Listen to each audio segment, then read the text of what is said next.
Greetings and welcome to the Superb Ram and Rain Show. This is your host Superb, broadcasting from Edinburgh. Today's date is the 25th of February and today's guest is Bea Johnson of Zero Waste Home. Greetings Bea and welcome to the show. Yeah, thanks for having me. And you said my name right. Oh, great. Firstly I'd like you to define, what zero waste means to you. Well, zero waste really aims at reducing solid waste as much as possible. And in our home and lifestyle, it's actually translated into a life based on experiences instead of things, a life based on being instead of having. Brilliant. Can you tell us what started you on the zero waste journey? What got you interested in it? Well, zero waste really came gradually to us. What happened is we lived in a large home outside of San Francisco, but the home was located in a cul-de-sac. So we had to drive to go everywhere, to go to the restaurant, movie theater, schools, grocery store. And we wanted to relocate to be closer to a downtown so we could have things within walking or biking distance. So we rented an apartment for a year before finding the ideal home. And we only moved in with the necessities. And during that year, we discovered that living simply allowed us to live more by having more time in our hands to do the things that we enjoy doing, going on picnics and hikes and spending more time with friends and family. So when we did find the ideal home in a town that interested us within walking distance to that downtown, we got everything out of storage and we realized that 80% of the stuff that we had put in storage we hadn't even missed during that year. So we let go of about 80% of our belongings, and that's really when we adopted voluntary simplicity. And then thanks to the time savings due to voluntary simplicity, we were able to educate ourselves on environmental issues. We read some books, watched documentaries, and what we discovered really made us sad, thinking about the future that we were going to leave behind for our kids. So that gave us the impetus to really change our consumption habits. So we started slowly by watching our water consumption, then our electrical consumption, and then I started tackling the waste, and little did I know that we'd be aiming for zero waste along the line. Brilliant. So do you feel that you've gained a lot more time and hours in your day due to this lifestyle compared to before, like your former? Oh, yes, definitely. Because this lifestyle is actually more about living simply than anything else. I mean, when you really think twice about consuming and you consume smarter, you adopt basically a simple lifestyle, and that simple lifestyle by definition is not there to complicate your life and take more time, but to simplify things and make things easier and make time in your life for what matters most. Sounds good to me. So how has it affected your relationships with sort of family and friends, and have they been like supportive of it, or have they been quite critical of this lifestyle choice? Well, my mom, the way my mom reacted, I think my mom is used to me being a creative person, so she's always expecting me to do some odd thing. I think at first our friends had a lot of questions. They were interested and intrigued by what we were doing. But down the line, they in the end, they respect our lifestyle just the way we respect theirs when we go to their house. We don't judge them. We don't, criticize their consumption habits. We just basically respect the way they live, just as they respect the way we live.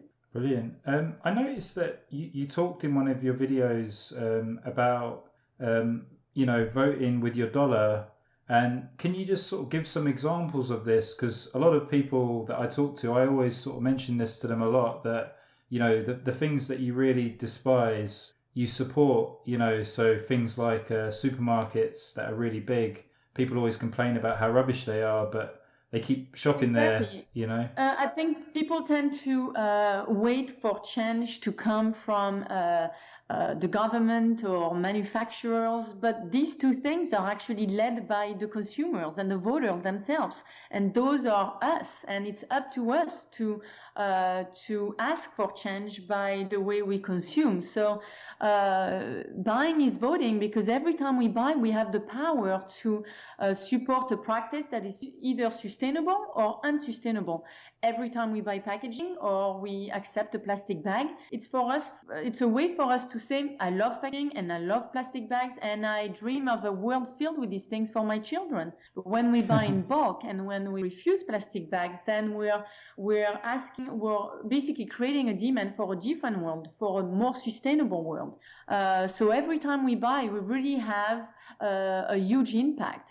This is the way we can change things, by consuming differently, by thinking twice about accepting anything that is even given to us. Brilliant.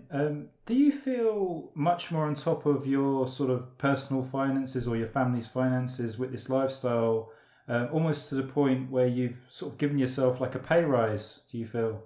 Yeah, so what happened was that when we started living this way, it was really me changing these things in my household, because in the end, I'm the consumer. So, I'm the consumer because I'm the one that buys the clothes for the family, the food for the family. And zero waste is really more about what you do outside the home than what you do inside the home. Once you bring waste in or packaging, then it becomes your problem.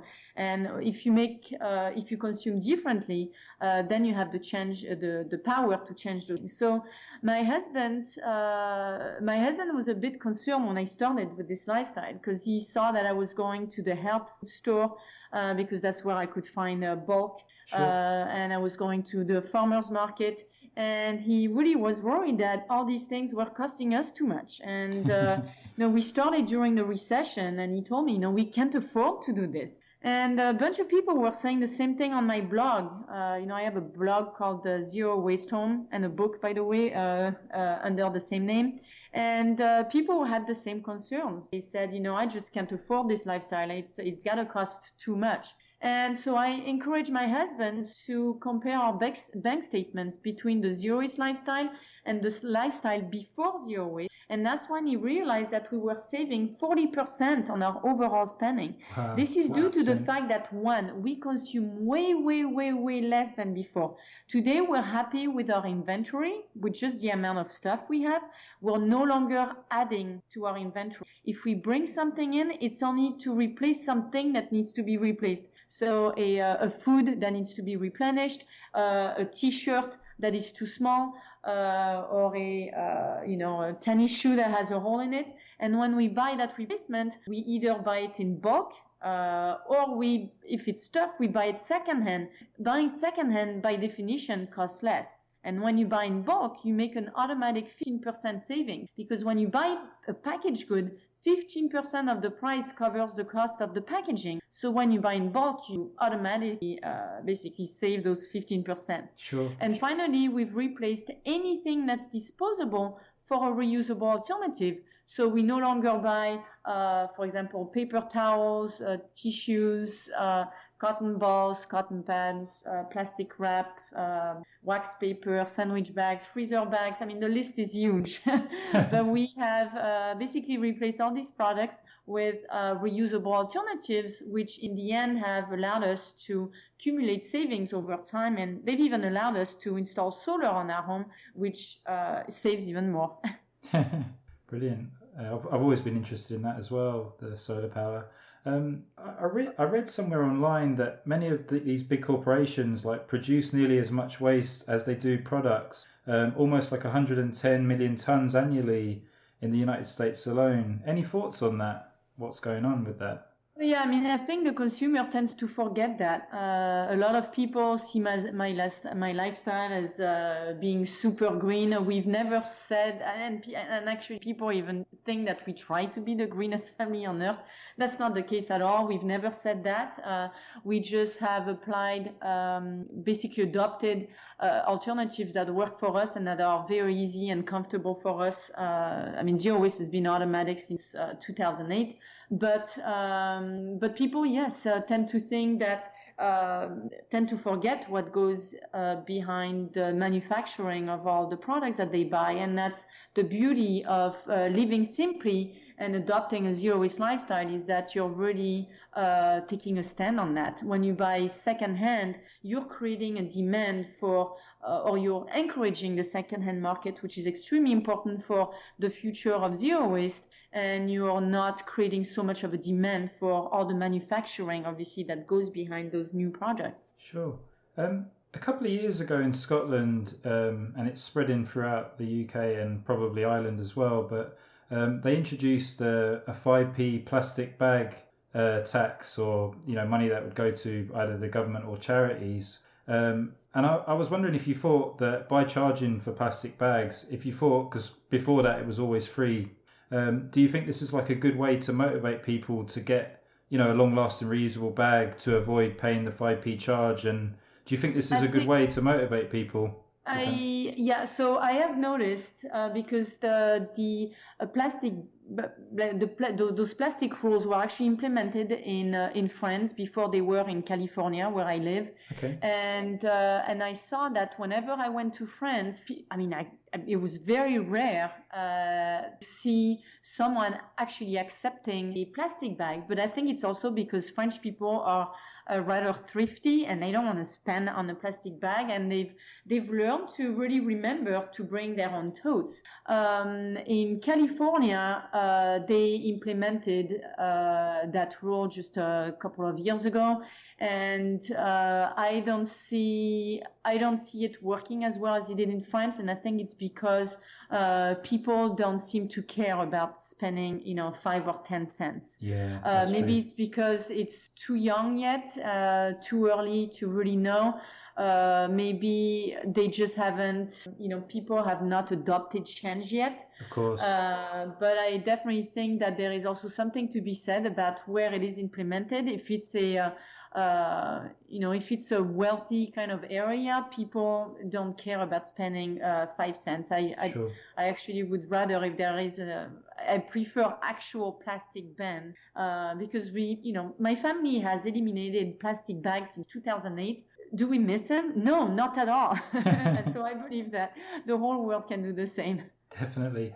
I noticed in other countries they pay money in return for recycling the likes of glass bottles. For example, in Scotland and Britain, we don't have any real incentive to recycle, only our personal will and if it's convenient. Do you think payments for recycling is a good motivator? Or just the fact that you are making the world a much better place should be enough? I think the financial incentive can definitely be a carrot. I believe though that it really only works if the fee is high enough. Because if the fee is too low, then people don't really care. So, for example, in California, we do have a return fee for cans and bottles, and it's 5 cents. And people actually don't care about those 5 cents. So, if they see one on the street, or in nature, they won't even pick it up because they're like, oh, it's 5 cents. And kids, even themselves, are not even motivated to pick it up. When I was a kid, I would have picked it up. But the kids today won't even pick it up. And I don't think they even realize that it is 5 cents that they actually see. They see it as trash. They don't see it as money. If the fee was higher, then they would actually see it more as money. Some people in San Francisco actually make a living of going through the trash and or the recycling bin and pulling out cans, because they can take those cans and go to the center, and if they have enough, then they can actually get quite a bit of money for them. But I really think that it's really when the fee is higher that it really forces the people to bring it back. In my case, for example, I buy milk in a jar, and that jar is not 5 cents, it's $2.50. And believe me, I see that jar as $2.50. I am not at all thinking about putting it in my recycling can. I have never put one of the recycling can because I know it's $2.50. I'll take it back to Exactly.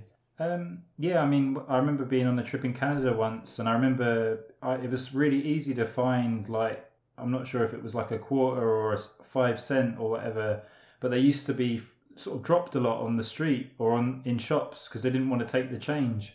and it just showed people didn't care like about the change. It was just everywhere. And in Canada, they actually have the machines to take the bottles back That's are right. extremely convenient. I mean, because they're actually at the grocery store themselves. That's right. Yeah. In California, if you want to return a can for 5 cents, you have to take it to the recycling center. It's really not convenient. I mean, it would take a lot of effort for someone to actually do that. If you've decided to make it your job, that it's worth doing it. But for the individual consumer, it's really a pain in the butt. But in Canada, they've put those machines, those redemption machines, really make sense. They put it at the grocery store. Everyone goes to the grocery store like at least once a week. So it makes sense to bring the bottles back where you actually buy them. But that's being said, I've been told that people are not using them because they're, again, I think the fee is not high enough, so the incentive is not good enough for people to read. Definitely. I've got my final question now. It's actually a question about toilet paper. In Scotland and throughout Britain, we usually dump our used toilet paper down the toilet and flush it away. And obviously this is creating waste. I noticed in countries like in South America in particular, in Venezuela, that they have like a bin or a trash can next to the toilet. And I just wondered, like, from a zero waste point of view, is there any solutions for this or alternatives to this issue? Because I know it's one that everybody needs to use, or I'm not sure if there's an alternative. I just was curious about it. If you so it's funny you talk about toilet paper. People love to talk about toilet paper with me because I've made it really clear and public that toilet paper is the only single-use product that we use in our home. Now we do flush ours, and because it's really not a problem where we live. And people are always to tell me, or even to send me emails and messages as soon as they hear that I use toilet paper, that they are alternatives. I do know that they are alternatives, but some of them are just not feasible for my customs and simply our family life and where we live. In the Middle East, for example, they just use a bucket of water and their hand. They don't use toilet paper at all. I mean, they use it in some parts, but it's not part of the custom. Wow. And in Japan, they have. I was just there last week actually for a speech. Brilliant. And they actually have bidets, although they have toilet paper in all the bathrooms. They actually have quite efficient bidets. The bidets are great to clean, but I haven't found them. I was actually to go to Japan to try them out and to see if they are actually efficient in drying. And I did not find that they are efficient in drying. You have to sit there. I don't know. Maybe I just want to make my trip to the bathroom too quick. But I found that, and even I joke about it in my book. I said, I'll install a bidet and eliminate toilet paper in my home when Dyson makes a dryer for a bidet. So Dyson's really good, strong dryers, like those hand dryers that they have in public places. And unless they put their technology in a bidet that dries really quickly, I don't think I'll buy one. But if you are stuck if you're not, inclined to buying a bidet or using your hand, which is totally normal, in the Western world, then, which is not normal in the Western world, then if you're stuck in using toilet paper, then you can actually think about human manure. Which is really composting the human waste. And in that case, obviously, your toilet paper can go in it. Of course, this is not something you would compost with your vegetables and fruit scraps that you use for growing your own vegetables. But this is a compost that you could actually use for your ornamental. Brilliant. Bea, would it be possible to, let our listeners know where they can check out more of your work, and if you just want to mention about your book as well? your blog? Yeah, so my book is available in your country. It actually they've just relaunched it because there is such an interest in the zero waste lifestyle. I have to say, when we started back in 2008, we would have never imagined that we'd be launching a movement throughout the world. Today, thousands of people throughout the world have adopted this lifestyle, and I really have to say it's thanks to the media. Like yours, or the TV or magazines that have come through our house. We've had about 40 different crews coming through our house, but they've been able to help us shatter the misconceptions associated with this lifestyle. We've been able to prove that you don't have to be a hippie to live this lifestyle. You don't have to live in the woods. You can live a modern life, just a simple one, and you can adopt it to your regional restrictions, or basically find a system that works for you. You can check out my book or my blog. They're both called Zero Waste Home, and I welcome you also to check out the social media. We're of course on Facebook, Twitter, and Instagram. That's brilliant. Well, once again, Bea, thank you very much for coming on the show. I've really enjoyed talking to you, and would like to do it again in the future someday to maybe cover some other topics. Yeah, sure, I'd be happy to. Yeah, there is a lot to talk about, let me tell you. It's another, it's another world, isn't it? We're talking about a lifestyle, so it covers a lot of different areas, and actually I talk about also things in the book. I mean, there is a lot to say about what to do when you travel, or during the holidays, or for the kids, etc. So I'd be happy. Brilliant, thanks again. So listeners, thanks again for tuning in to the Superb Diamond Range podcast. You can check out our site, which is sdrpod.com, our Twitter, which is @sdrpod, and as our podcast is ad-free, you can support the show by checking out our app, which is Superb Diamond Range app, which is available at Google Play and the Apple Store. Thank you very much for listening. Stay blessed.